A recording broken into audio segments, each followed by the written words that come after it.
Bom dia, boa tarde, boa noite, pessoal. Sejam bem-vindos a mais uma aula de teoria de grupos, onde hoje nossa aula vai ser dedicada ao estudo do grupo diedral de um polígono regular qualquer de n lados, né? Aqui o n maior ou igual a 3, porque é do triângulo para frente que a gente vai olhar para essas simetrias. A gente já fez isso para o triângulo, já fizemos isso para o quadrado. Nós vimos que em ambos os casos esses grupos são subgrupos do SN, né, com o n adequado. Onde em ambos os casos também a gente tem esses grupos como grupos finitos gerados por dois elementos com aquelas relações. E aí agora a gente vai aproveitar que a gente está craque nesse negócio de grupo gerado por dois elementos a partir de relações e que a gente conhece muito bem como que esses grupos se comportam se a gente tiver aquelas relações bem definidas, para poder descrever então o grupo de simetrias de um polígono regular arbitrário. Então, antes de colocar os geradores de SN, né, que vão fazer com que o grupo de simetrias do polígono de n lados apareça, vamos fixar aqui algumas notações, né? Então, para nós aqui, n é um número natural, maior ou igual a 3. Dá para ter graça, né, para a gente ter de fato um polígono equilátero, né, na verdade regular, que quer dizer que todos eles são iguais, né, os ângulos internos são iguais, por aí vai.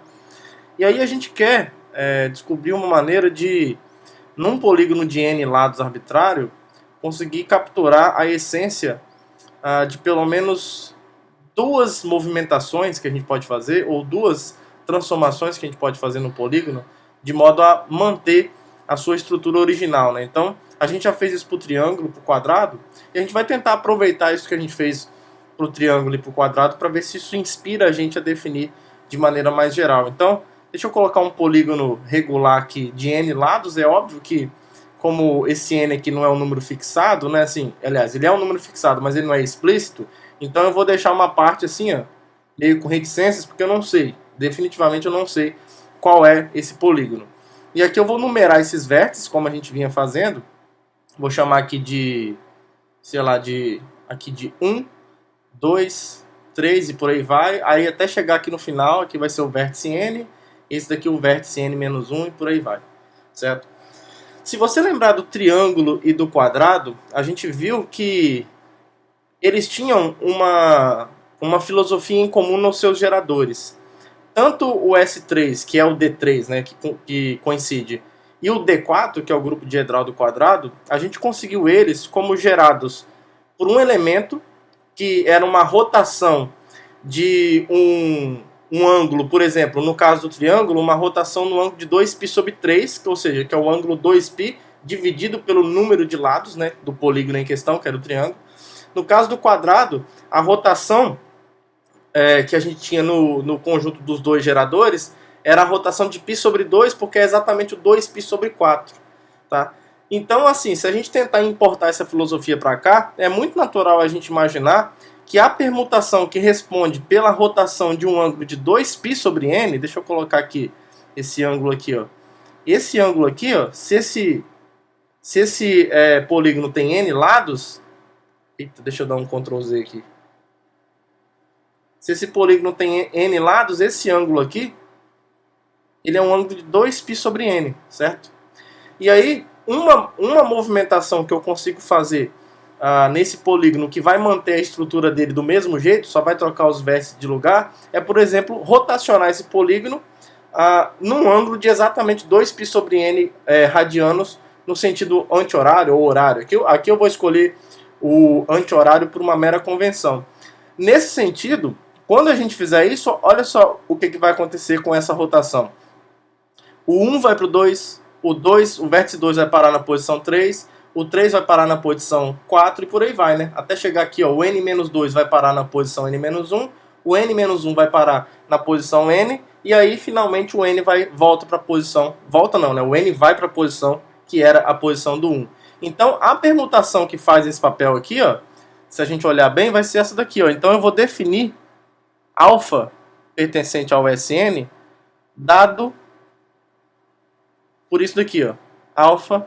Em termos de notação de permutação, deixa eu colocar os elementos aqui, ó, 1, 2, 3, aí aqui vai ter o n-1 e o n.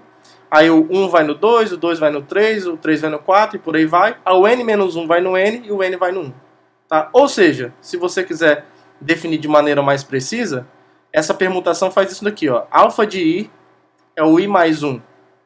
Opa. I mais 1. Para todo i de 1 até o n-1, né? Ele vai para o próximo até o n-1, aí no n ele volta para o primeiro. Tá? E aí, no alfa e no n, a gente define o alfa de n comum. Tá? Então a alfa ela é definida de maneira, né, precisa dessa forma. Tudo bem? Então essa alfa aqui responde, entre aspas, por uma rotação de 2π sobre n, no sentido anti-horário. Tá? É basicamente isso. Observe que nos casos do quadrado e do triângulo, essa alfa vai ser exatamente esse alfa, né? É porque eu estou falando essa por causa de permutação. Mas esse alfa vai ser exatamente, no caso do triângulo, aquela rotação de 2π sobre 3. No caso do quadrado, a gente vai ter aquela rotação de π sobre 2, que é vulgarmente conhecido como 2π sobre 4. Beleza, então esse é um dos geradores que a gente espera que esteja no conjunto dos geradores das simetrias de um polígono de n lados. E aí, se a gente tentar aproveitar o que a gente fez também nos casos anteriores, a gente também, o outro gerador era um elemento de ordem 2 que funcionava como a gente escolhia um vértice. Então aqui, por exemplo, eu vou escolher o vértice 1. E aí a gente puxava uma reta, um segmento de reta aqui, certo? E em torno desse eixo aqui, a gente fazia rotações espaciais. Então, se a gente for olhar para esse polígono aqui, ó, por exemplo, o 1 vai ser fixado, né, porque o 1 faz parte do eixo de rotação espacial que eu estou usando. E fora o 1, ninguém mais vai ser fixado, ó. A não ser que o número aqui de vértices seja par, então vai ter um outro cara aqui do outro lado que também vai ser fixado. Mas a gente não vai entrar nesse detalhe, porque para descrever o grupo diedral da forma como a gente vai fazer, a gente não precisa de saber se n é par ou ímpar. Mas o fato é, por exemplo, que quando eu faço essa rotação espacial, o 2 vai para o n e o n vai para o 2, o 3 vai para o n-1 e o n-1 vai para o 3, então a gente tem esses caras intercalando, né, se transpondo entre si. Então, por isso, a gente vai definir o quê? A gente vai definir o beta dado dessa forma aqui, ó, que responde por essa rotação espacial. Então o 1 é fixado, certo? E aí o 2 troca com n de posição. Então o 3 vai para o n-1, isso vai acontecendo até chegar no n-1, isso vai para o 3, e no n isso vai para o 2, certo? Ó, o 2 vai para o n vai para o 2, o 3 vai para o n-1 e o n-1 vai para o 3. Então observe que na verdade essa beta é tal que fora o 1, o beta de i mais o i mais o beta de i, a soma é n mais 2, né? Então assim, observe que 2 mais n é n mais 2, 3 mais n menos 1 é n mais 2, então a gente tem essa simetria, digamos assim. Então você pode definir de maneira mais precisa essa beta dessa maneira aqui, ó. O beta de 1 você define como 1 e o beta de j você define como sendo, já que você quer que o beta de j mais j resulte em n mais 2, então é só você definir isso como n mais 2 menos j. Tá? Isso daqui continua estando, isso aqui para todo j, de 2 até n. Tá? A imagem disso ainda cai no conjunto 2 até n, né? Porque o j está no conjunto de 2 até n. Então você pode pensar nisso daqui, ó, só um rascunho aqui rapidinho. Ó. O 2 é menor ou igual a j, que é menor ou igual a n. Aí o que vai acontecer aqui? Ó? Então isso quer dizer que o menos j é maior ou igual o menos j é maior ou igual a menos n e menor ou igual a menos 2. Deixa eu tirar esse negocinho verde daqui que não vai atrapalhar a gente aqui. Se você somar por n mais 2 em todos os lados aqui, ó, n mais 2 menos n, ó, n mais 2 menos n é 2. Aí aqui vai ficar o n mais 2 menos j. E n mais 2 menos 2 é o n. Então aqui, ó, o n mais 2 menos j está de 2 até n. Então está permitido aqui. Isso aqui é claramente uma objeção, né? É fácil você mostrar que se o beta de I é igual a beta de J, né, é só você cancelar o N mais 2, que vai aparecer em ambos os lados. Você vai ter menos I igual a menos J, portanto I igual a J. Então, de fato, a beta definido dessa forma é uma objeção e responde por essa rotação espacial aqui em torno desse eixo puxado do vértice 1 aqui. Tá? E assim como nos outros casos, nós vimos que tanto no caso do triângulo quanto no caso do quadrado, as simetrias podiam, né, ser expressas a partir do grupo gerado por essas duas movimentações.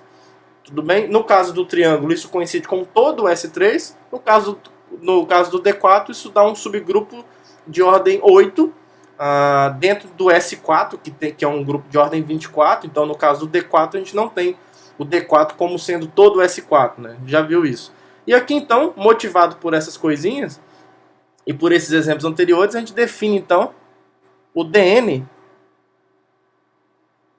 O DN a gente define como sendo subgrupo gerado por alfa e beta, esses alfa e beta, que é um subgrupo, né, por definição, subgrupo gerado por dois elementos, o subgrupo de SN, que é chamado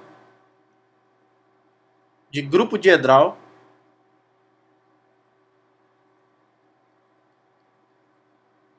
do polígono regular com N lados. Certo? Então esse é o grupo diedral do polígono regular de N lados. E o que a gente quer fazer agora é mostrar, por exemplo, que esse grupo definido como esse subgrupo gerado por dois elementos satisfazem algumas... na verdade, satisfazem aquelas relações clássicas de dois geradores de um subgrupo. Nesse caso é o grupo DN. Tá? Então a gente quer, por exemplo, encontrar a ordem de alfa, encontrar a ordem de beta, saber qual é o menor expoente de beta positivo, tal que beta elevado a esse expoente está no subgrupo gerado por alfa, e encontrar alguma relação de comutatividade, né, entre o alfa e beta. Né? Beta alfa, será que beta alfa é alfa elevado a algum S? Beta? Porque se for, a gente consegue responder, por exemplo, algumas perguntas sobre até mesmo a quantidade de elementos que esse grupo vai ter. Então, é isso que a gente vai fazer agora. E aí a primeira coisa que a gente vai provar é que essa rotação aqui, de um ângulo de 2π sobre n, que é esse alfa aqui, assim como nos casos anteriores, por exemplo, no caso do triângulo, esse alfa tinha ordem 3, no caso do quadrado, esse alfa tinha ordem 4, a gente vai mostrar que nesse caso geral, essa rotação tem ordem n mesmo. O que geometricamente é bastante razoável, porque se você pegar esse alfa aqui e aplicar ele n vezes, é você rotacionar n vezes o ângulo 2π sobre n. Só que n vezes 2π sobre n é 2π. Se você pegar algo e rotaciona por 2π, você vai voltar para as posições originais. Então é razoável esperar que isso dê a identidade. A gente vai provar, de fato, formalmente que isso acontece. Mas é esperado que isso aconteça mesmo. E também é esperado que esse n seja um menor que satisfaz isso. Porque se eu pego um n... se eu pego uma quantidade R menor que n e aplico alfa com ele mesmo R vezes, a gente não vai dar a quantidade de voltinhas suficiente para dar uma rotação inteira de 2π. Vai ficar com um ângulo menor de 360 graus. Então, se você pega um objeto e rotaciona ele num ângulo menor do que 360 graus, os pontos não vão voltar para a posição original. Certo?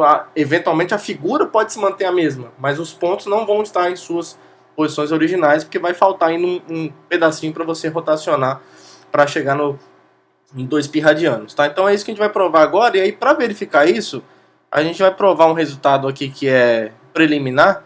A gente vai mostrar, por exemplo, que quando eu pego essa permutação alfa e aplico R vezes no número 1, isso dá exatamente o R mais 1. Tá? Só que isso aqui é verdade para todo R de 1 até o N menos 1. Porque para o N volta, né? O alfa de N é 1, então aí já começa a contagem novamente. Tudo bem? Então, como é que a gente prova isso? A gente vai provar por indução sobre R. Ó. Bom, vamos lá. Por indução sobre R. Para R igual a 1, o que vai acontecer? Bom, para R igual a 1 é trivial. Ó. Alfa 1 de 1 Isso é alfa de 1, que por hipótese é 2, né? Alfa no 1 vai no 2, com certeza. E isso daqui é 1 mais 1. Tá bom? Então, caso R igual a 1, foi. Então a gente vai supor que o R é maior que 1 e menor ou igual a n menos 1, né? Porque eu estou fazendo uma indução nesse conjunto finito.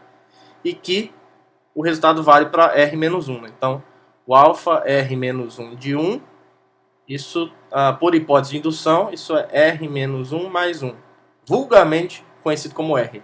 Aí vai ser bem fácil, porque olha só, quando o R está nessas condições, o que vai acontecer aqui? Vamos fazer a conta primeiro para ver o que a gente vai usar. O alfa elevado a R de 1, para a gente poder usar a hipótese de indução, a gente aplica assim, ó. Isso é o alfa de alfa elevado a R menos 1 de 1, certo? Que é o alfa de R. E aí, como o R está de 1 até n menos 1, olha aqui, ó. Quando o R está de 1 até n menos 1, é só você somar 1. Aqui, ó. Se o I está de 1 até n menos 1, o alfa de I é I mais 1. Tá? Então, é isso aqui mesmo. Então, alfa de R é R mais 1. Tá? Porque o alfa faz isso. Beleza? Então, facinho, né? Provamos, então, que alfa elevado a R de 1 é R mais 1. Isso daqui já mostra, em particular,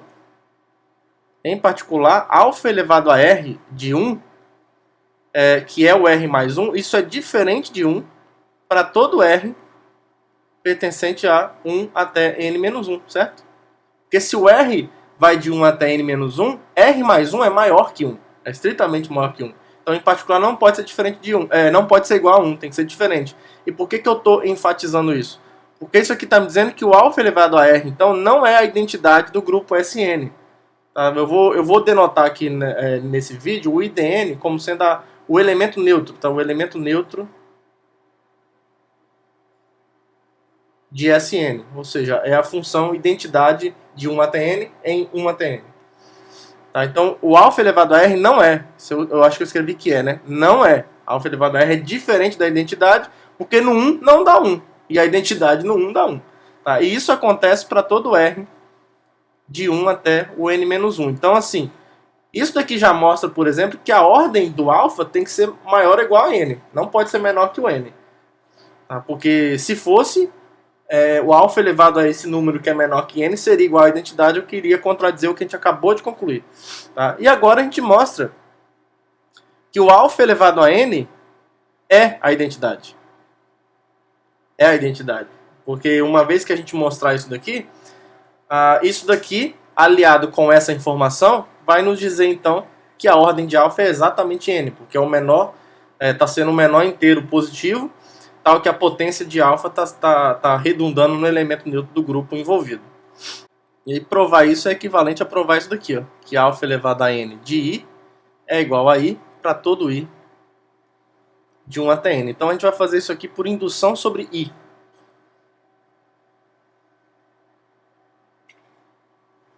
Então a gente vai provar isso daqui por indução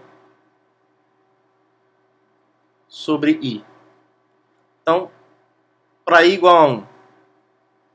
Para I igual a 1, o que vai ficar? Ó? Alfa elevado a N de I.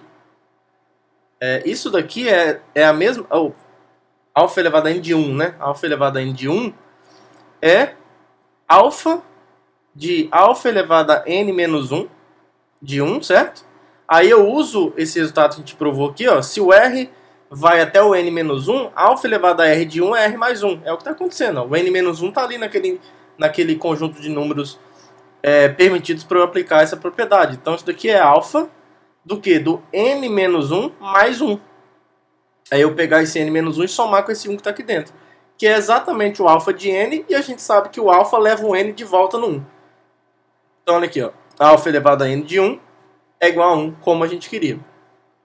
Então agora o que a gente vai fazer? A gente vai supor, por indução, que o I é maior ou igual a 2 e menor ou igual a N, e que o alfa, vamos lá, elevado a N de I menos 1 é igual a I menos 1. A gente tem que provar que o alfa elevado a NI é igual a I. Então olha só o que vai acontecer. Ó. Quando eu pego o I nesse intervalo, eu tenho certeza que o I menos 1 pertence a esse conjunto aqui. Ó. 1, 2 até o n menos 1. É só tirar uma unidade de cada um. E daí a gente vai usar essa propriedade que a gente provou aqui em cima. Olha só o que vai ser o alfa elevado a n de i. O i ele pode ser escrito como o quê? Ó? Isso é alfa elevado a n do alfa de i menos 1. Certo? Porque como o i menos 1 está de 1, 2 até o n menos 1, o alfa pega esse elemento e soma 1 a ele. Tá? O i menos 1 não é n, que vai fazer com que o alfa aplicado nisso volte para o 1. Não. Como o i menos 1 está aqui no 1, 2 até o n menos 1, o alfa aplicado no i menos 1 é o i. É o i menos 1 mais 1, vulgo i. Só que aqui eu posso comutar, ó, porque aqui são potências, né, de alfa. Então, isso aqui é a mesma coisa que o alfa aplicado em alfa elevado a n, i menos 1. E aí agora a gente usa a hipótese de indução. Isso vai ser alfa. Alfa elevado a n aplicado em i menos 1, pela hipótese de indução é o i menos 1. E aí de novo a gente usa o fato de que o i menos 1 vai de 1 até o n menos 1. Como ele está aqui, o alfa então aplicado nesse elemento soma 1 a ele. Então isso aqui é i menos 1 mais 1, que é igual a i conforme a gente gostaria de ter provado. Então fechou, né? Então provamos que... Verificamos então que alfa elevado a n de i é igual a i para todo i, de 1 até n, portanto, o alfa elevado a n é igual à identidade do grupo diedral, né, que é a identidade do grupo SN mesmo. A identidade, o elemento neutro é o mesmo. E aí, portanto, uma primeira conclusão que a gente chega, já que o n é o menor positivo, tal que alfa elevado a n é o elemento neutro, a gente conclui então que a ordem desse elemento é n, que é uma das coisas que a gente gostaria de concluir. Beleza? Agora a gente vai estudar como que o beta se comporta, né? A gente quer mostrar que a ordem do beta é 2. Então, primeiro a gente vai mostrar que o beta ao quadrado é a identidade, n por n. Depois, não é n por n não é matriz, né? É o elemento neutro de SN, função identidade. Isso daqui é tranquilo porque, olha só, primeiro, né, no 1, note que o beta ao quadrado de 1 é o beta do beta de 1, o beta de 1 é 1, e aí o beta de 1 é 1. Então, beta ao quadrado de 1 é 1. E, finalmente assim, né, nesse caso, para todo j de 2 até n, a gente viu ali em cima, né, que como o beta de j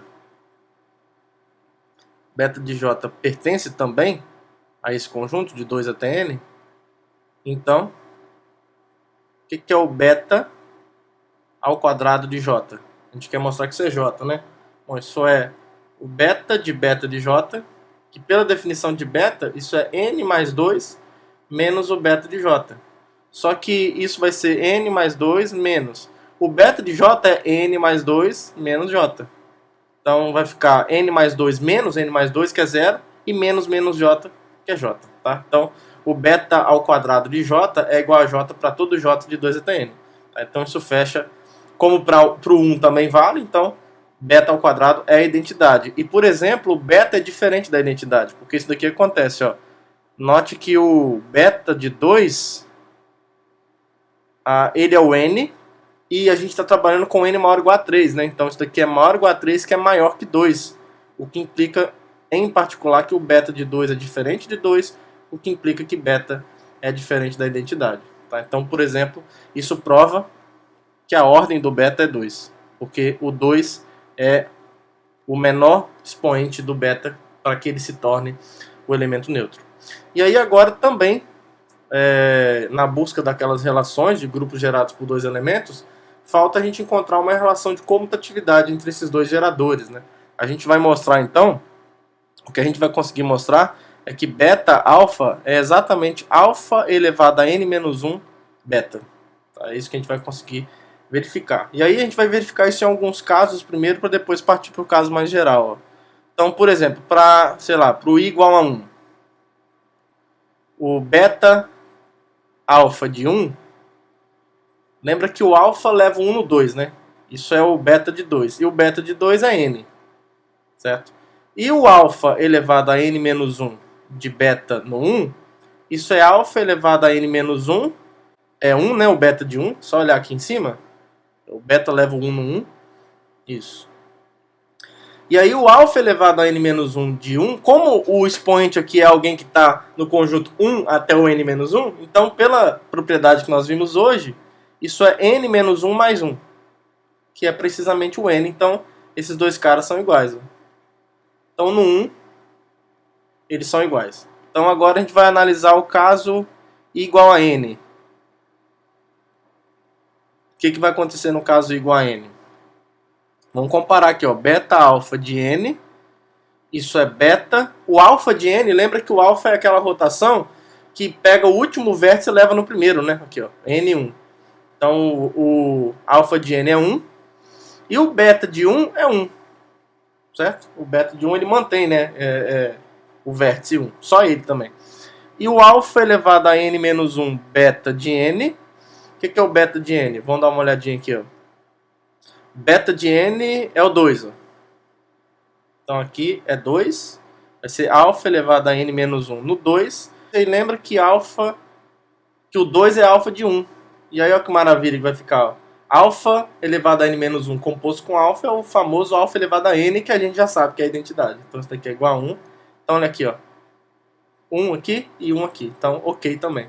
Coincidiram, tá? Agora então a gente vai analisar os demais casos. A gente vai analisar então, suponha, né? Vou escrever assim para ficar melhor.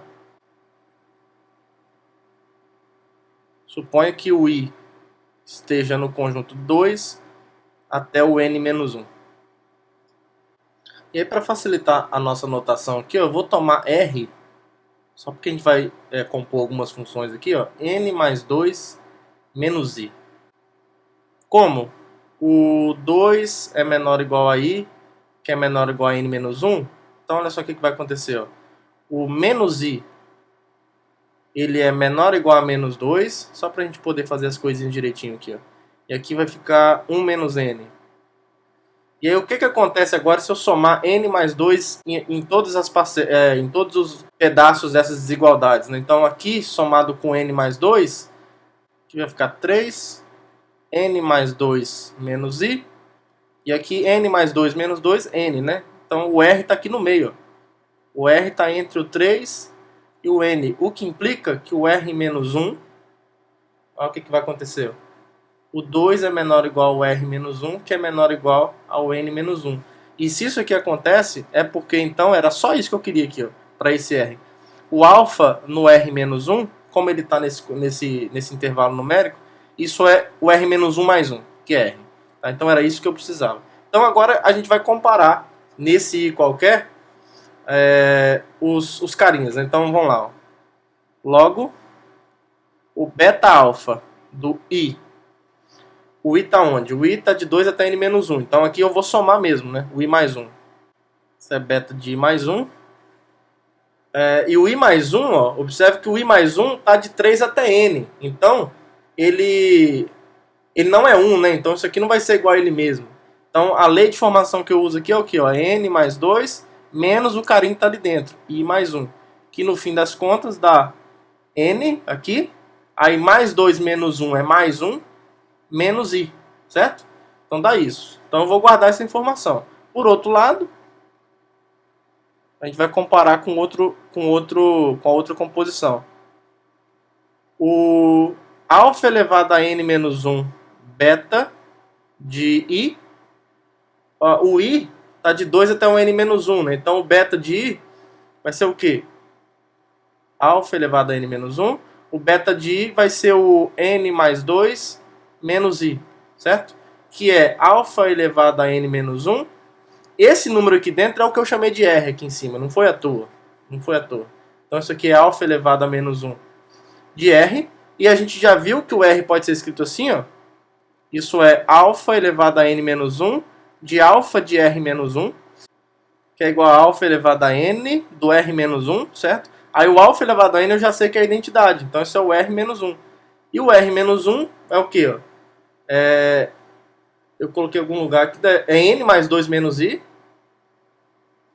menos 1, que é n mais 1 menos i. Olha aqui, ó, coincidiu exatamente com o que está aqui, ó, independente do valor i. Aqui, ó. Então eles são iguais. Então logo, o beta alfa de i é igual ao alfa elevado a n menos 1 beta de i, isso para todo i de 1 até n, certo? E aí isso fecha, então, essa afirmação.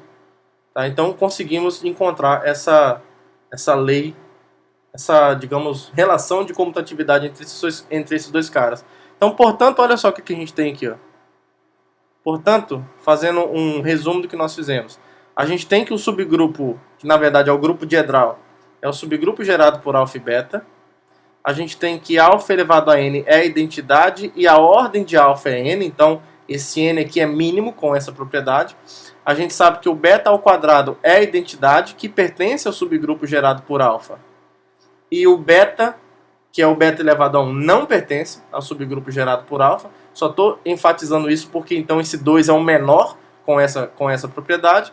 E o beta alfa é igual a alfa elevado a n menos 1 beta. Então a gente tem uma relação de comutatividade entre esses caras. Então, pelo teorema que nós provamos na aula de grupos finitamente gerados por dois elementos, a gente pode concluir então algumas coisas. Primeiro, esse grupo tem ordem exatamente n vezes 2, certo? Era o n vezes m, né? Só que o m aqui é 2. Então, esse grupo tem ordem 2 vezes n e mais. Eu consigo descrever esse grupo assim, ó, como E, na verdade dessa forma, né? Alfa elevado a i, beta elevado a j, onde o i aqui varia de 0 até o n menos 1 e o j varia de 0 até o m menos 1. Só que o m é 2, então o m menos 1 aqui é 1. Então 0 e 1. Então, quando a gente coloca as possibilidades aqui, ó, o grupo diedral, na verdade, é o quê? Quando a gente coloca j igual a 0, a gente tem a identidade e o subgrupo gerado por alfa. Alfa elevado a n menos 1. E depois a gente tem esses aqui, ó, beta, e aí alfa beta até alfa elevado a n menos 1 beta. E esses são todos os elementos do grupo diedral. Tá? E aí, aqui eu tenho as rotações de... O alfa é de 2π sobre n, né? Aí o alfa ao quadrado vai ser de 4π sobre n, por aí vai, até chegar na que vai dar 2nπ sobre n, que aí o n vai embora e é a rotação de 2π mesmo, que é o alfa elevado a n. Então, essas daqui são as rotações planas, e essas outras aqui, ó, lembra que essa beta é a rotação espacial em torno do eixo 1, né? E as demais pegam os outros eixos, porque nisso que a gente fez aqui, ó, não tem nada de especial com o vértice 1. Se eu escolho um outro vértice, eu tenho uma simetria ali também para manter o polígono. A gente escolheu essa daqui por simplicidade na hora de descrever os grupos. Descrever o grupo, né? O grupo é um só aqui. Mas então essa parte aqui, ó, essas outras partes são as rotações espaciais. Então, a gente tem exatamente 2n movimentos que a gente consegue fazer num polígono de n lados, de modo a manter a sua estrutura idêntica, né? Possivelmente apenas trocando vértices de lugar, mas sem mudar a cara original do polígono. Tá? Então essa é a apresentação do grupo diedral. Observe que fica muito mais preciso com essa noção da apresentação de um grupo gerado por dois elementos a partir de suas relações. Isso aqui fica fantástico, porque a partir desses geradores a gente consegue obter todas as outras movimentações possíveis no polígono para deixar ele intacto. E aí, na nossa busca implacável pela classificação de grupos, o que a gente acabou de fazer vai ser bastante útil para a gente classificar os grupos de uma determinada ordem. 2p, onde p é um número primo ímpar. Isso é importante. Nós já classificamos, por exemplo, todos os grupos de ordem prima. Esses são cíclicos e só tem um, é o ZP, a menos de isomorfismo. O que a gente vai provar nessa proposição, que a demonstração vai ser um pouquinho longa, mas eu acho linda, se eu tiver um grupo de ordem 2p, onde o p é um número primo ímpar, só tem duas escolhas. Ou esse grupo é isomorfo ao grupo Z2p, que é o Z quocientado pelo ideal, ou subgrupo, gerado pelo 2p, ou então esse grupo é isomorfo ao grupo diedral do polígono de lado, aliás, do polígono regular com p lados.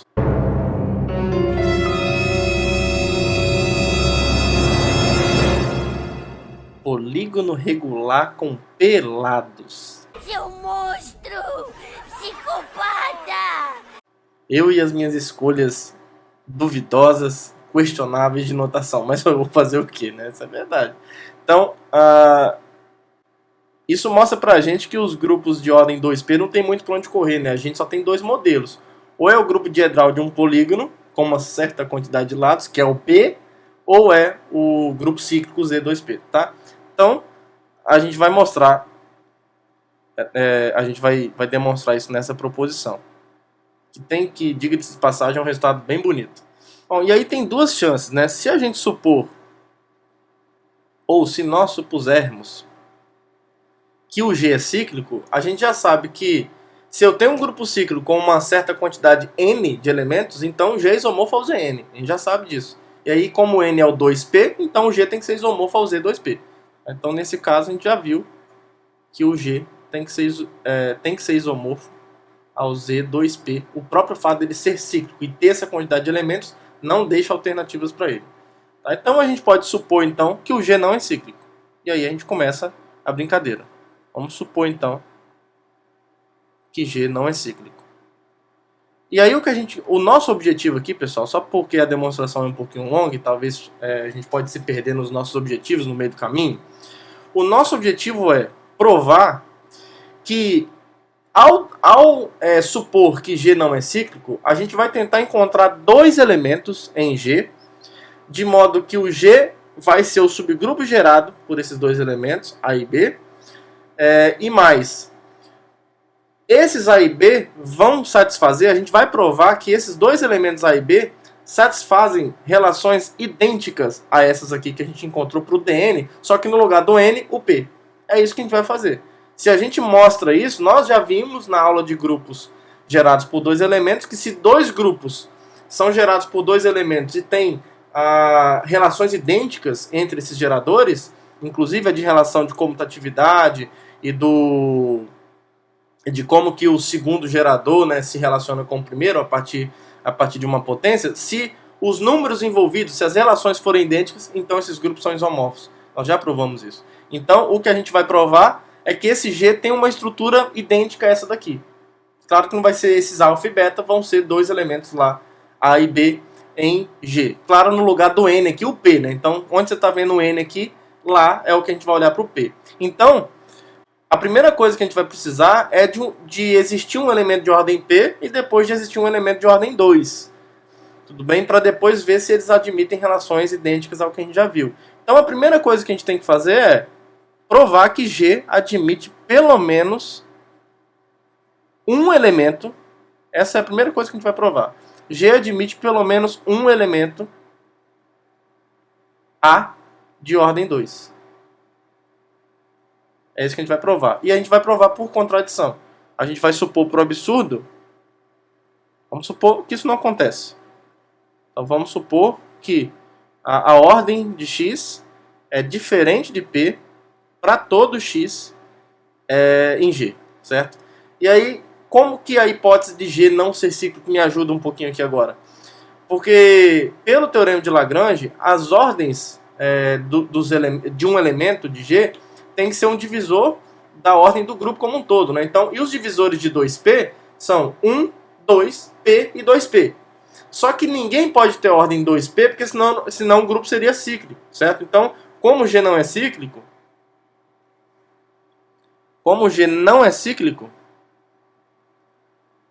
então a ordem de x também vai ser diferente de 2P para todo x pertencente a G.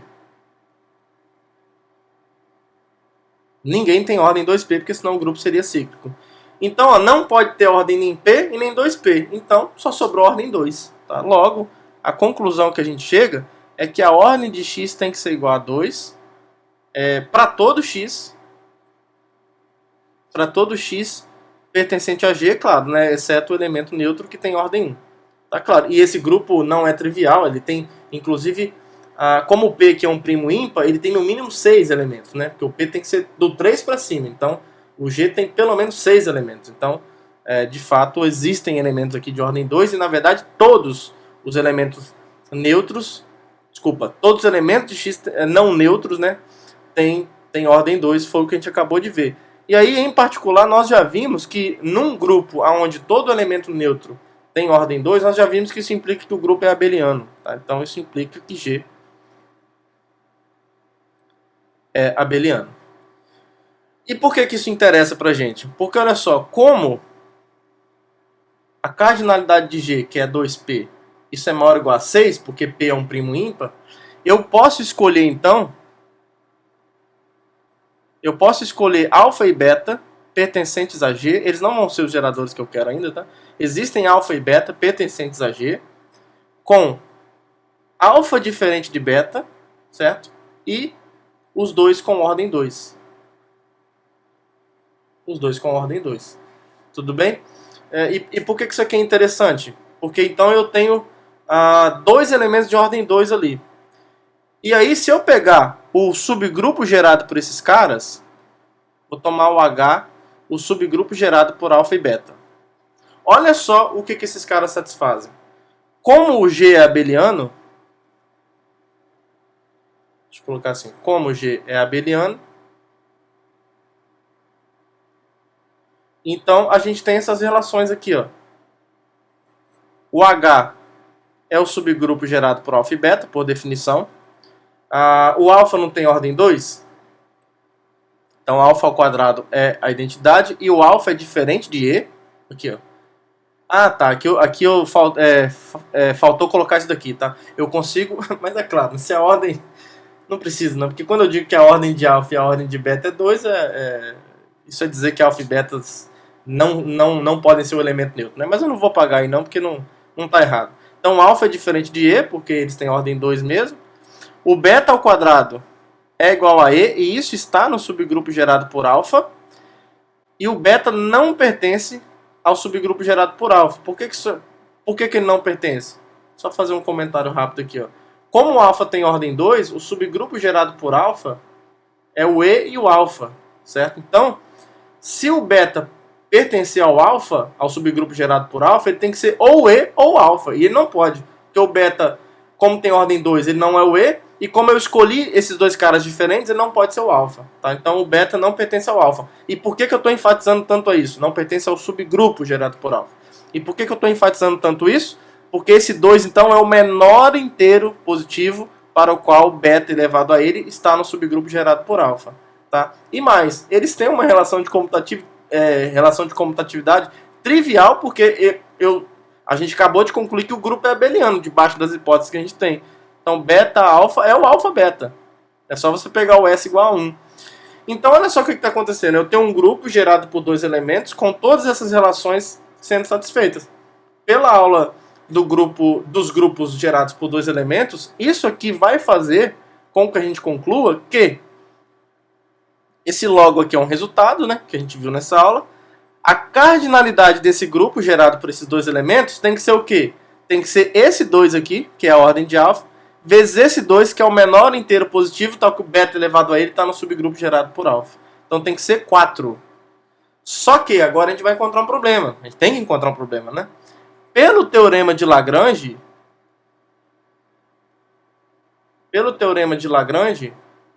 como o H é um subgrupo de G, então o que vai acontecer? A ordem do H tem que ser um divisor da ordem de G. Então isso aqui vai implicar o quê? Que 4 tem que dividir 2P. Aí vai dar problema, porque olha só, quando você... Então isso implica que 2 vezes 2 divide 2P. Mete a lei do cancelamento, tudo inteiro aí, tudo bonitinho, né? Natural até. Então isso implica, tirando um 2 de cada lado aqui, ó, que o 2 divide P. O que implica que P é par.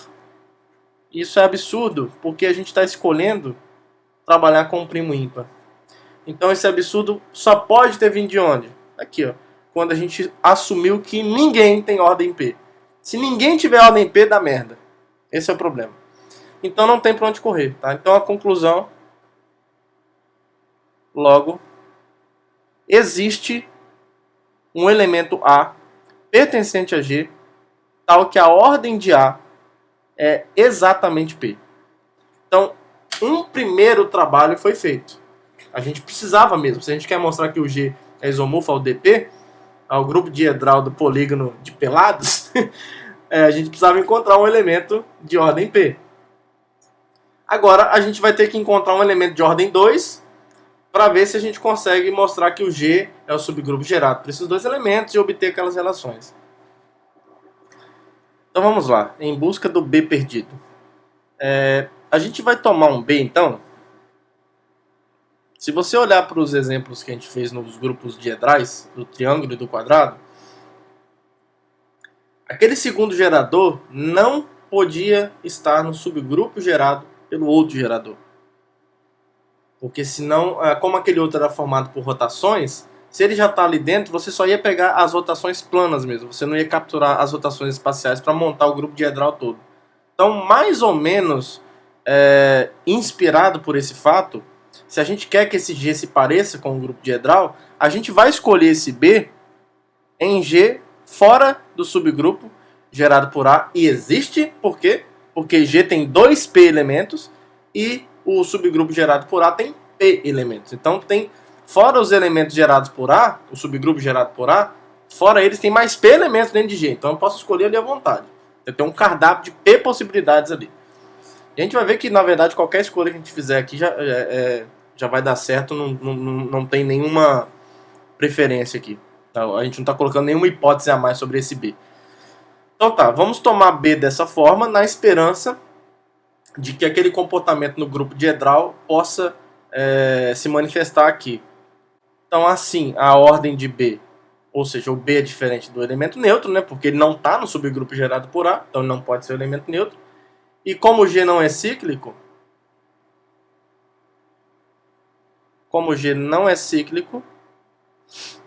então, pelo teorema de Lagrange, deixa eu acrescentar assim, vai ficar melhor para escrever. Pelo teorema de Lagrange, a ordem de B não pode ser 1, porque não é o elemento neutro, e não pode ser 2P, porque o G não é cíclico. Então, o teorema de Lagrange só deixa duas opções. Então, pelo teorema de Lagrange, a ordem de B tem que ser 2, ou a ordem de P tem que ser P. A gente quer muito que seja 2. E aí, se eu tenho essa conclusão preliminar, se eu quero concluir que é 2, basta a gente tentar descartar essa outra, né? E aí, uma maneira de descartar ela é supor por absurdo que ela ocorra. Então é isso que a gente vai fazer agora. Tá? Vamos supor por absurdo. Supõe por absurdo que a ordem de B seja igual a P. Então, a primeira coisa que a gente vai verificar nesse caso é que, dentro dessa condição, a interseção do subgrupo gerado por A com o subgrupo gerado por B vai ter só o elemento neutro. Porque olha só, como isso daqui é um subgrupo do subgrupo gerado por A, por exemplo, poderia ser B também. Então, o que acontece?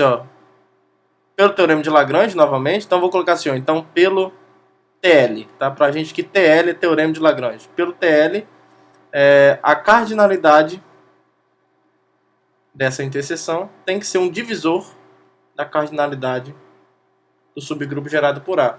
Só que, como esse cara é primo, né? E como essa cardinalidade aqui é prima, então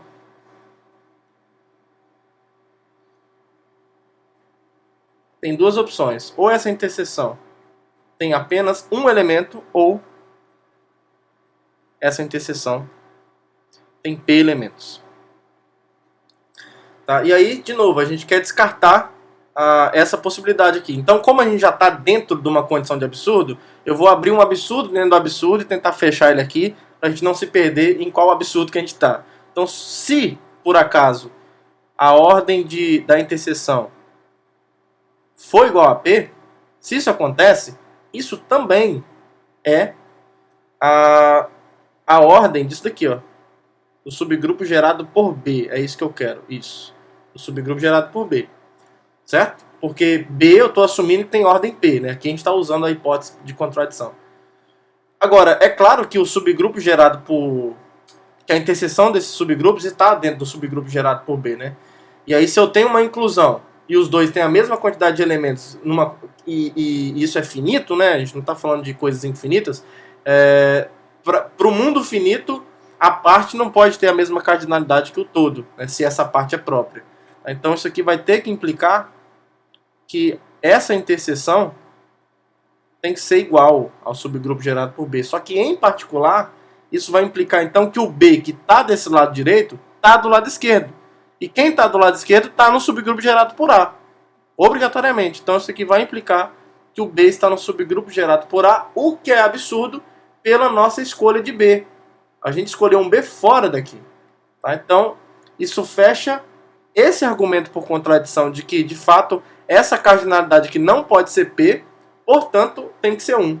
Tá? Logo, então esse absurdo foi fechado aqui, esse absurdo local, o global ainda não foi fechado. Logo, essa interseção aqui tem apenas um elemento. E aí, olha só, se essa interseção tem apenas um elemento, esse conjunto assim, ó, aqui, que eu vou chamar de X, se eu definir X assim, ó, como E, A até A elevado a P menos 1, depois B até B elevado a P menos 1, tem quantos elementos aqui nesse conjunto? Ó, até aqui tem 2P, ó, do E até o A elevado a P menos 1, desculpa, tem P, não é 2P. Do E até o A elevado a P menos 1 tem P elementos. E daqui pra frente eu tenho P menos 1. Então, e aqui tem repetição? Não tem repetição. Porque, se por exemplo, se o B estiver aqui atrás, é porque o B estaria no subgrupo gerado por A. Não pode. Aí, beleza, pode não ser o B, mas será que algum B elevado a I está aqui nesse grupo? Também não. Porque se B elevado a I é um desses caras aqui, ele seria alguém dessa interseção que não seria o elemento neutro. Certo? Porque B elevado a I aqui não é o elemento neutro, porque esse expoente I vai no máximo até o P menos 1. E a ordem de B é P. P é o primeiro carinha que tal que B elevado a ele dá o elemento neutro. Tá? Então, exatamente por conta dessa interseção aqui ter apenas um elemento, e aí se a gente quiser ser um pouco mais claro aqui, ó, essa interseção então tem apenas o elemento neutro, é isso que está acontecendo, então não há repetições aqui, eu tenho exatamente 2P menos 1 elementos. Ninguém está se sobrepondo ao outro, tá? Então, isso aqui acontece e essa interseção seu elemento neutro implica que a cardinalidade de X é exatamente 2P menos 1. Tudo bem? Aí, bom, lembra que a gente quer montar uma contradição, né? Eu afirmo para vocês que isso aqui não pode acontecer. Deixa eu abrir uma afirmação aqui dentro, né? Deixa eu escolher outra cor, porque a afirmação principal do absurdo aqui é azul. Então eu vou afirmar isso daqui, ó. AB não pertence a X. Vamos mostrar isso. E novamente vai ser por contradição. Então, se ele pertencer, de fato, se AB pertence a X, o que tem que acontecer então? Ó, se o AB pertence a X, ele é ou um desses elementos aqui do início, né? Ou seja, ele é um carinha do subgrupo gerado por A, ou ele é um desses caras aqui do final. Em particular, ele vai ser um elemento do subgrupo gerado por B. Agora, se essa primeira condição ocorre, se AB pertence ao subgrupo gerado por A, como A menos 1 também está no subgrupo gerado por A, se eu multiplicar isso aqui por A menos 1, vai continuar estando no subgrupo gerado por A. Só que quando eu multiplico isso aqui por A menos 1 à esquerda, por exemplo, eu tenho o B. Tá? Então isso aqui vai implicar que o B pertence ao subgrupo gerado por A. Agora, se não for isso que acontece e for esse daqui, como o AB está no subgrupo gerado por B, se eu multiplicar à direita pelo B a menos 1, isso vai continuar estando no subgrupo gerado por B. Só que isso vai me resultar no A. Então o A está no subgrupo gerado por B. Isso aqui está dizendo pra gente, ó, isso daqui já não pode acontecer, né? Isso aqui já é uma contradição. Então isso está dizendo que o B pertence ao subgrupo gerado por A, o que não pode acontecer, mas aí você poderia ter a esperança, mas talvez é isso daqui que acontece. Mas também não. Porque se o A está no subgrupo gerado por B, o A está nessa interseção, porque ele está no subgrupo gerado por ele mesmo. Só que essa interseção a gente já viu que é só o elemento neutro. Então olha só o que a gente vai ter, ó, B está no subgrupo gerado por A, ou o A necessariamente tem que ser o E, o que é uma contradição, porque o A tem ordem P. Tá? Então, esse ou, essa afirmação inteira aqui é um absurdo. Porque os dois estão errados. Os dois estão errados, né? Os dois são falsos. Então, abrimos aqui, né, o argumento e fechamos aqui. Então, de fato, esse A vezes B não pertence a X. Só que ele está em G. Ele é alguém que está em G. Então, assim, como A e B não pertence a X, mas pertence ao G, então a gente tem essa inclusão aqui, ó, o X unido, e é disjunto, porque o AB não está aqui, está contido em G. O X tem 2P menos 1 elementos. Se eu acrescento mais 1, eu chego no 2P, que é exatamente a quantidade de elementos do G. Tá? E aí a gente vai ter isso daqui, ó. A cardinalidade dessa união é igual a 2P, porque é 2P menos 1 mais 1, que é exatamente a cardinalidade de G. Como a gente está trabalhando no mundo finito, isso daqui tem que implicar, então, que o G é essa união aqui, ó. X tem que ser a união... Desculpa, o G tem que ser a união de X com AB. Tá, pessoal? E aí, olha só. A gente vai forçar agora até chegar na contradição. Observe que a gente ainda não chegou numa contradição dessa hipótese de absurdo global aqui. A gente não contradicemos isso ainda. Eu nem sei se eu falei certo. Eu nunca falei essa palavra na minha vida. Não é contradizeu, né? Então, eu acho que nós não contradicemos isso ainda.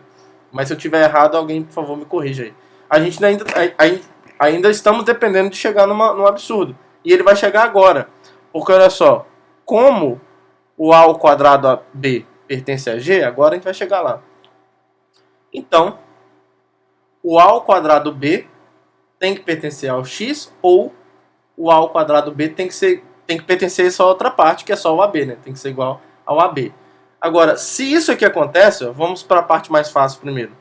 Se o A ao quadrado B é igual a AB, a gente pode usar a lei do cancelamento aqui e concluir o quê? Ó? O B indo embora vai ter o A ao quadrado igual a A, e isso aqui vai implicar que o A é igual a E, o que é absurdo. O que é absurdo. Então, falso. Isso aqui não pode acontecer. Então, isso aqui tem que acontecer. Logo, o A ao quadrado B pertence a X. Certo? E aí, isso aqui vai implicar... Vamos ver quem é X aqui de novo. Qualquer elemento aqui de X é alguém que está ou no subgrupo gerado por A ou no subgrupo gerado por B. Né? Então, isso aqui vai implicar que A ao quadrado B pertence ao subgrupo gerado por A ou o A ao quadrado B pertence ao subgrupo gerado por B. E agora a gente vai usar um argumento bem parecido com o que a gente fez antes. Ó. Porque o A ao quadrado já está no subgrupo gerado por A. Então, se eu multiplicar por A elevado a menos 2 à esquerda, o A elevado a menos 2 está aqui no subgrupo gerado por A. Então, ele multiplicado por isso vai continuar aqui dentro, só que vai resultar no B. Então, isso aqui vai implicar que o B está no subgrupo gerado por A, o que já é um absurdo. Mas, ainda tem a esperança disso daqui poder acontecer. Mas não vai poder. Porque o A ao quadrado B pertencendo ao subgrupo gerado por B, vai implicar que o A ao quadrado pertence ao subgrupo gerado por B pela mesma razão. Multiplica por B a menos 1 à direita aqui. E aí, olha só o que a gente vai ter. Ó. Isso daqui já é absurdo.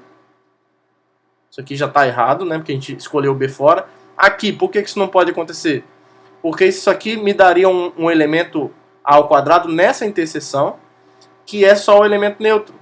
O que me diria que o B está no subgrupo gerado por A, que é falso, ou isso aqui tem que ser verdadeiro. Se for falso, chegamos no absurdo.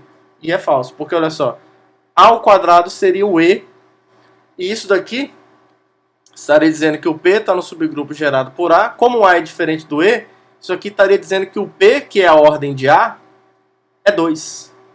Isso é absurdo porque a gente está escolhendo um primo ímpar. Tá bom? Agora sim a gente chegou no absurdo global. Então, a gente não está debaixo de nenhuma hipótese extra mais aqui. Tá? A gente está no curso livre da argumentação dessa hipótese por absurdo. E a gente conseguiu contradizer isso. Então, esse absurdo revela que a ordem de B não pode ser P. Logo,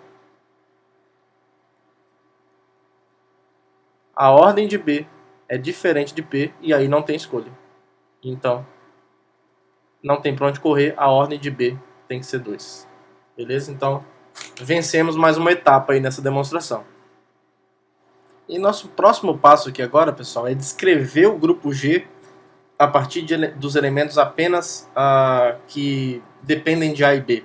E para fazer isso, a gente prova uma afirmação aqui auxiliar, que é bem tranquila na verdade, que é mostrar que A elevado a IB não pertence ao subgrupo gerado por A para todos I, vamos ver aqui, de 0 até o P-1.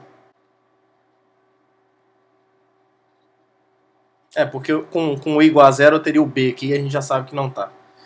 Tá? E por que isso é verdade? Porque caso isso aconteça, isso aqui é bem tranquilo, eu vou colocar aqui só para registrar mesmo. De fato, se existe, fazendo por contradição, se existe um I de 0 até o P-1, tal que o A elevado a IB pertence ao subgrupo gerado por A, é aquela mesma história. Isso aqui implica, como A elevado a I já está no subgrupo gerado por A, é só multiplicar por A elevado a menos I à esquerda aqui que você vai ter o B no subgrupo gerado por A, e isso é uma contradição. Tá bom? Então por que eu fiz questão de enfatizar essa afirmação? Porque aí esse conjunto aqui agora, que eu vou chamar de Z por enquanto, E, A até A elevado a P-1, aí depois B, A, B até A elevado a P-1, B. Como esses caras daqui, ó, esses elementos aqui, ó, entre eles são 2 a 2 distintos, justamente porque a ordem de A é P. Então, tá proibido de você ter um A elevado a I, B igual a A elevado a JB, com IJ de 0 até P-1, porque isso vai implicar que A elevado a I é igual a A elevado a J, com IJ de 0 até P-1. Isso é absurdo porque, como o A tem ordem P, o conjunto E, A até A elevado a P-1 tem exatamente P elementos, então não tem repetição ali dentro. Tá? Então aqui eles são 2 a 2 distintos. Aqui, pela mesma razão, eles são 2 a 2 distintos também, porque o A tem ordem P. Né? É a mesma razão, na verdade. Para a gente ter certeza que todos agora são 2 a 2 distintos, a gente precisa saber se alguém daqui pode estar aqui do lado esquerdo. E não tá. Foi exatamente o que a gente provou. Para todo I de 0 até P-1, que descreve exatamente esses elementos, eles não estão nessa primeira parte, que é o subgrupo gerado por A. Então, esse conjunto, pelo que nós acabamos de provar, ele tem quantos elementos? Nessa parte aqui, ó, ele tem P elementos. E nessa parte aqui ele tem mais P elementos.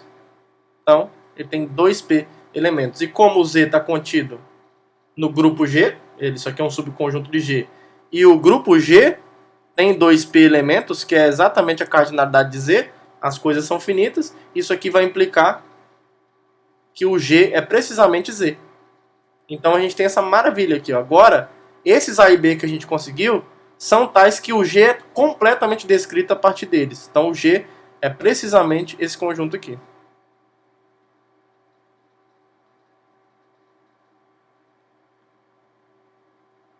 Certo?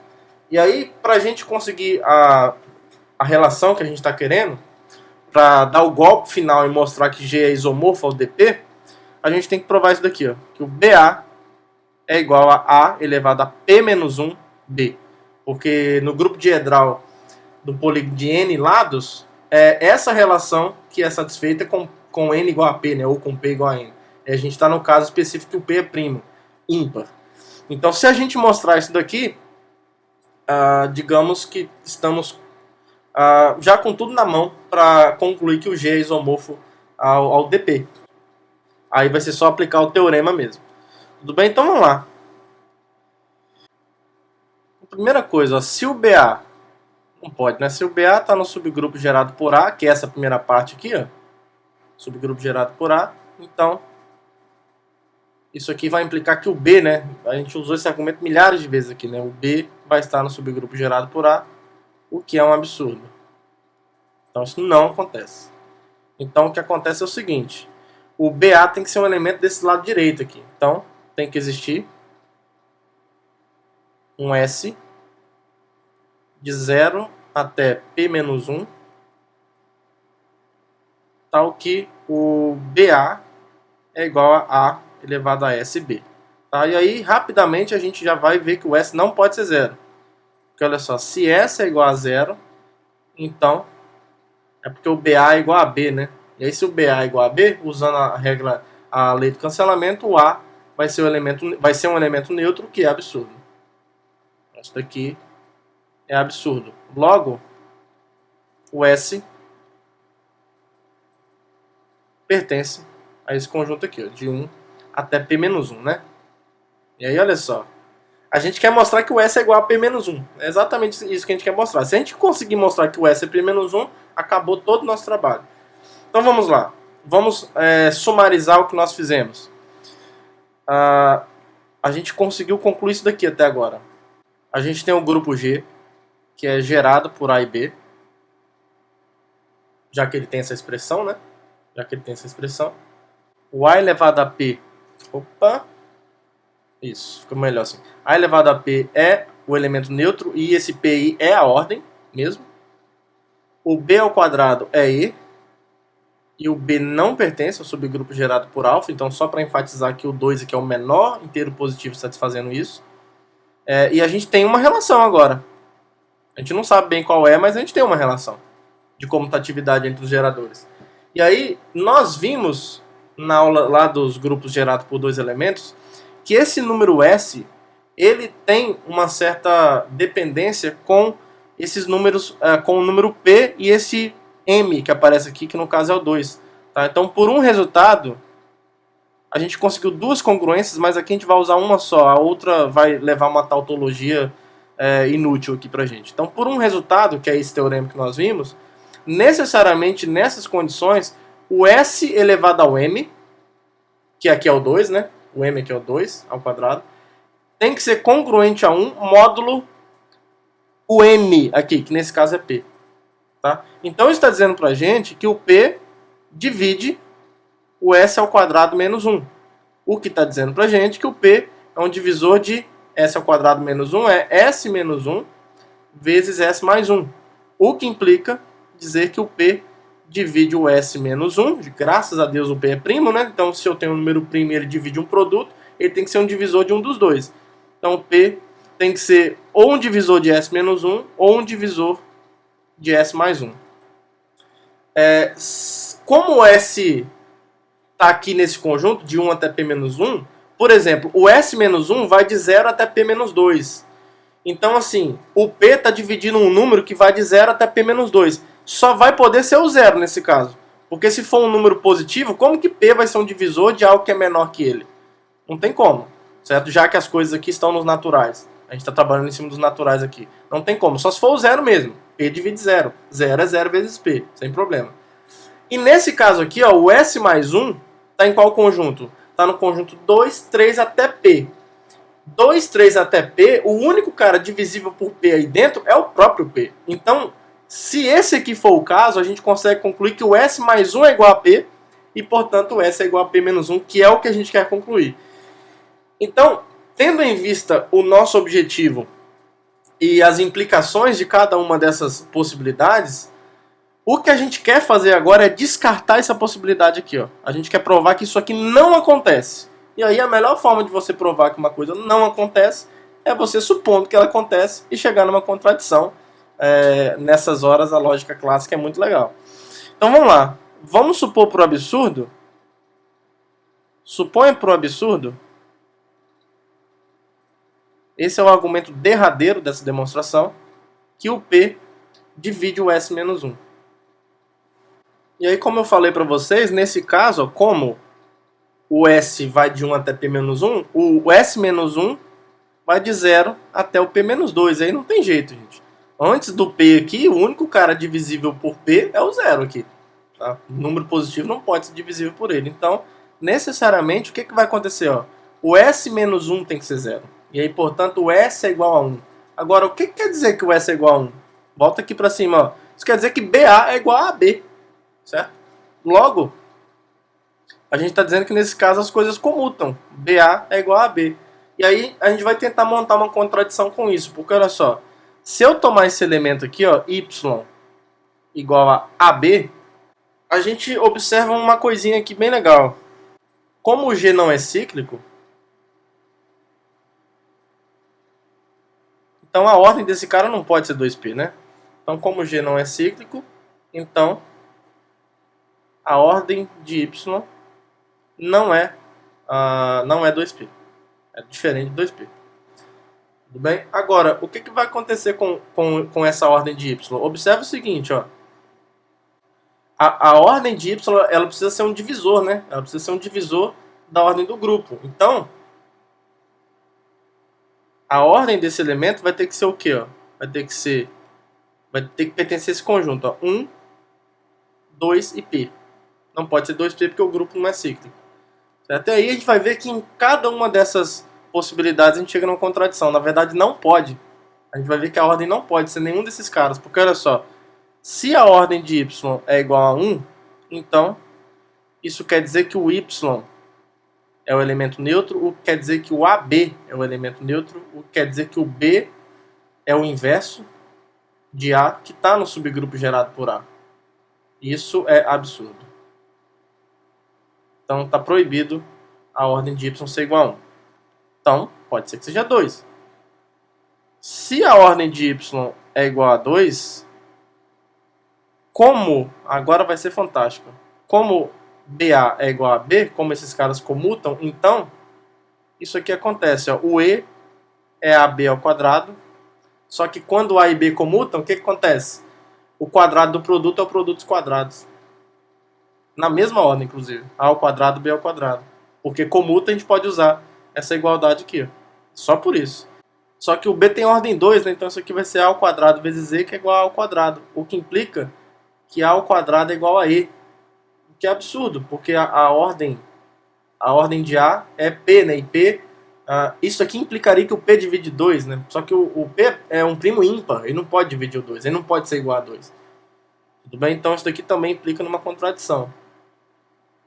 Por fim, por que a ordem de Y não pode ser P? Bom, aí a gente concluiria, né? Logo tem que ser, né? Logo, por eliminação, a ordem de Y tem que ser P. Daí, o que vai acontecer? Ó? O E é Y elevado a P, que é a ordem. Agora isso daqui é A vezes B elevado a P. E como os caras comutam, isso é A elevado a P vezes B elevado a P. Só que o A tem ordem P, né? Então isso aqui é E vezes B elevado a P, que é B elevado a P. Agora, se B elevado a P é o elemento neutro, isso implica que a ordem de B divide P. Só que a ordem de B a gente já viu que é 2. Então 2 divide P, isso é absurdo, porque P, além de ser primo, né, ele é ímpar. Então não tem jeito. Tá bom, pessoal? Então a gente chegou numa contradição aqui. Então P não divide o S-1. Tá? Logo, o P não divide o S-1 e, portanto, o P divide S mais 1. E aí, como? Aí é só continuar. Estamos terminando. Como S mais 1 pertence a esse conjunto aqui, ó, o S está de 1 até P menos 1. Né? Então o S mais 1 vai de 2 até o P. Então o único cara divisível por P aqui é o P. Tá? Então, isso significa que o S mais 1 é igual a P. Olha que coisa linda. Isso é muito bonito. E o S, então, tem que ser igual a P menos 1. Então, portanto, se o S é igual a P menos 1, portanto, recapitulando o que a gente fez, a gente tem o G aqui desse lado, gerado por A e B. A gente tem aqui o A elevado a P igual à identidade, com a ordem de A igual a P. E a gente tem aqui o B ao quadrado igual a E. E aqui a gente tem o B não pertencente ao subgrupo gerado por A. E aqui a gente tem BA, exatamente como A elevado a P menos 1. Ficou grande essa perna do P, né? P menos 1, B. E aqui desse lado, o que a gente tem? O DP, que é o grupo diedral, ele é gerado por dois elementos, que a gente chamou de alfa e beta aqui atrás, nessa aula ainda. A gente viu que o alfa elevado a P, né, lá é N, aqui a gente está com um primo, né? Alfa elevado a P é a identidade do P, e a ordem do alfa era o N, que é o P. O beta tem ordem 2, e o beta não pertence ao subgrupo gerado por alfa. E nós vimos que para todo N, né, o beta alfa é alfa elevado a N menos 1 beta, só que o N agora é um primo. Alfa, P menos 1 beta. Então a gente tem as mesmas relações. Dois grupos os dois gerados por dois elementos com relações idênticas. Então, pelo teorema que nós vimos, conclusão, o G é isomorfo ao grupo diedral do polígono de Pelados. Certo? E aí, como uma aplicação rápida, só para a gente ver os exemplos em grupos pequenos, digamos assim, os grupos de ordem 6 e 10, que são clássicos de aparecer, grupos de ordem 6. Bom, se você lembrar que 6 é 2 vezes 3, ele é 2 vezes um primo. Então, vão ser quais? Vão ser o Z, 2 vezes 3Z, que é o Z6, certo? E o D, o primo é o 3, né? Então é D3, que é o S3 todo, certo? Lembra que no triângulo é o único caso onde isso acontece, né? Que o grupo de simetrias é todo o grupo de permutações. Então, os únicos grupos de ordem 6 que existem são, a menos de isomorfismo, são o Z6, que responde pelos cíclicos, e o S3. Tá? E os de ordem 10? Grupos de ordem 10. Claro que vale para quaisquer números, tá? Mas é porque é comum nos livros fazer a classificação até ordem 11, até ordem 20, por aí vai. Tá? Então, só para a gente ter uma concretude um pouco maior. Os grupos de ordem 10 vão ser quais? 10 é 2 vezes 5. Então, a gente vai ter aqui os modelos Z10, Z, e o D5, que é o subgrupo de S5 formado pelas simetrias do pentágono regular. Tá bom, pessoal? Então, é isso. Espero que vocês tenham gostado. Que todos tenham um bom dia, uma boa tarde, boa noite. Um abraço para todo mundo e até a próxima aula. Tchau, tchau.